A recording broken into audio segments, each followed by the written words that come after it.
Welcome to our 6th video chat in 2022 of Donkeys and Dragons, where we spend about 15 minutes talking about some topic related to holistic testing. Today's topic is pairing and all the benefits that can come out of that. And we're joined by a leading practitioner, Lisi Hocke, in this area, among many other areas. So hello, I'm Lisa Crispin. And I'm Gregory. And I'm Lisi Hocke. So one of Lisi's many skills is, let me just stop sharing here, and then we can actually see Lisi on this side. So one of Lisi's many skills is helping us all learn, because we have all learned from you, Lisi, collaborating in pairs and ensembles. You recently joined a new organization, I believe, and have been sharing your experiences on Twitter. I've seen that, introducing your colleagues to the joys of pairing for lots of different software activities. In last month's Donkeys and Dragons, we talked about feedback, and I think pairing is a really effective way of getting fast feedback. So let's just learn a little bit more from Lisi. To get us started, and you've been introducing the idea of pairing with your teammates. If I understand correctly, they were used to working solo, correct? So what were your initial thoughts when you were trying to introduce a more holistic approach and getting especially non-testers to pair with you? I think that's something that really accompanied me over the last month. I'm now 7 months into my new role, into my new team. And coming from my past teams where we worked really collaboratively, a lot of pairing, also ensembling, very close collaboration, and a lot of that also synchronous. Now joining a team, when in my first few days, I already noticed what I'm talking about, somehow it doesn't land as I would have expected it. When I say pairing, it seems people don't have a connection. It seems to be quite a foreign concept. And what I observed was exactly what you just said, like people working solo, very asynchronous, basically checking in once a day in the daily stand-up. Bit exaggerated, obviously they still supported each other, but still that's the main observation. So a bit like a culture clash for me, because I felt, okay, where do I start here? And what I found as a solution, at least for this context in this team, was to start and meet them where they right now are. So when I talk about pairing, they can connect to that.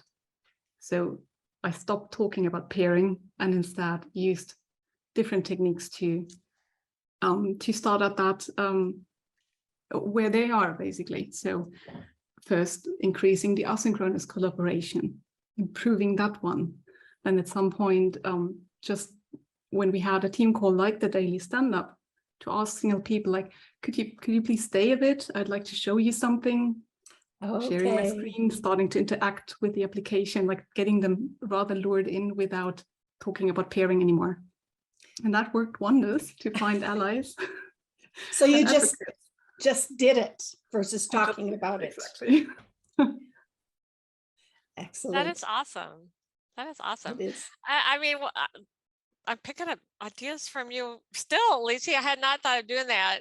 Don't talk about it. Just say, oh, we want to improve collaboration. So, could you look at this with me? I like that a lot. And reading your blog and your Twitter posts over the last few months, I've been struck how often you and the person you were collaborating with found unexpected surprises. And I'm curious if those were bugs or just other things you learned about your system as you worked. It's one thing that I really love about pairing, like the wealth of things you can learn from that. And yes, you saw correctly, like in each session, no matter with whom I paired from my team, I learned a lot, and I'd like to think the other person also learned. So it was issues, yes. We found definitely surprises where we didn't expect them, because we mostly tested together. Some programming activities or backlog refinement or was included as well. But yes, surprises were included. But you totally are right. It didn't stop there. It was also gaining understanding of the whole system. We're working with a legacy system here that was built before everyone on the team, right, joined the company. So there is a lot of history and a lot of reasoning that went in that might have got lost on the way. And when pairing with other people, you discover the bits and pieces that might not be intuitively seen at the first glance. So increasing understanding, increasing domain knowledge, learning about tools and approaches that, again, I can use when I work on my own as well, right? Like anything that somebody does differently on screen, and I see like, oh, wait, what did you just do? Or which tool did you just use? That's amazing. So I usually pick a lot of these things out of each session. It's a great way to learn shortcuts too. And I've done that with Lisa myself. What did you just do, Lisa? So yes, I know. It is little things sometimes. And those little things add up. Mm-hmm. So I have a question for you. So after you've paired with a developer, programmer, do you see them doing more testing on their own, or maybe pairing with others, or even asking to pair with you again? Yes, I do. Actually, yes to all of those questions. So I now started my developer teammates ask other people also to pair with them. It's still rare, but it does happen already.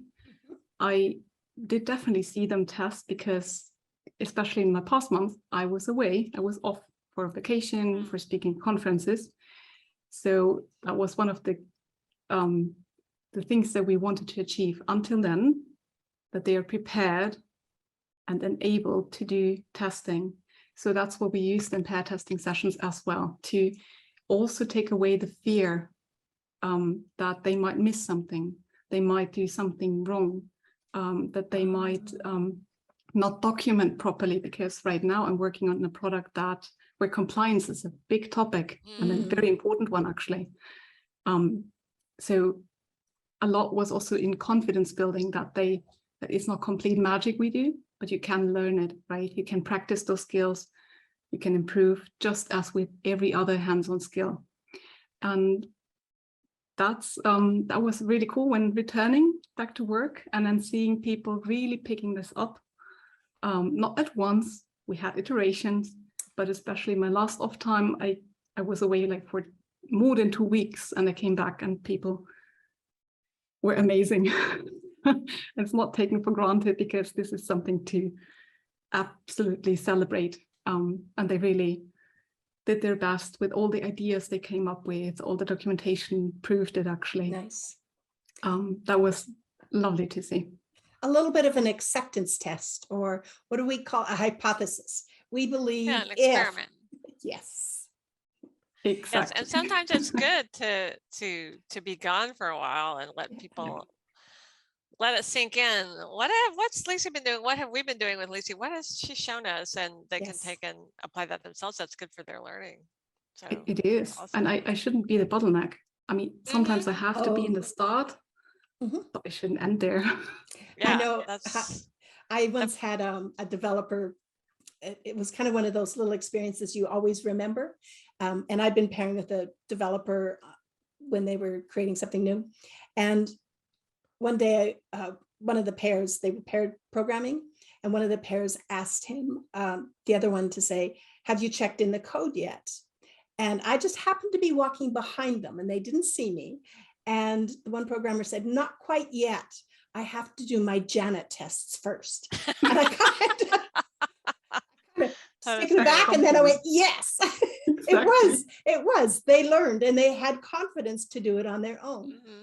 Before that, they were always calling me over and to show, right? And then it was great. It was like, it's a good feeling. It is. Built a new good habit. Yeah. Right. Yeah.